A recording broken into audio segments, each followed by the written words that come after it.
Hey, how's it going? It's Kevin here, or Mr. Peace. I just got done sharing my heart here at Virginia Boris Elementary in Fresno, California, in the Clovis Unified School District.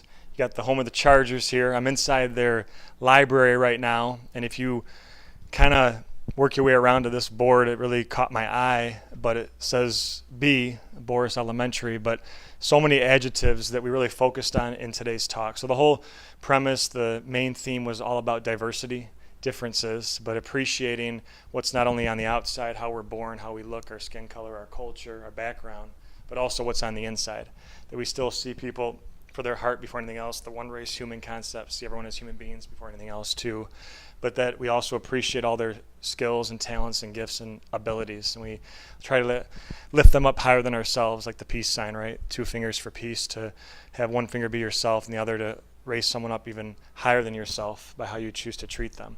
With things like kindness, to be helpful, to know that we are all wonderful, like the W on all of our palms, or the M, depends how you look at it, but etched on all of our palms with the lines of our hand, M for miracle, upside down W for worthy, and other words just like wonderful.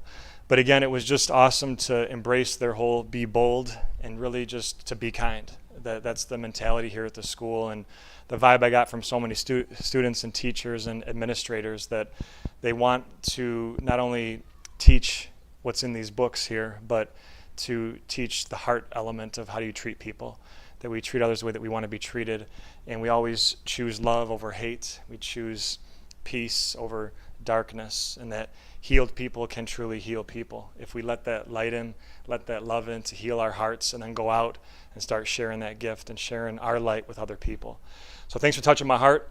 I hope to be back in one day to share again with all of you guys. It was a beautiful and amazing day, and thanks so much. Peace.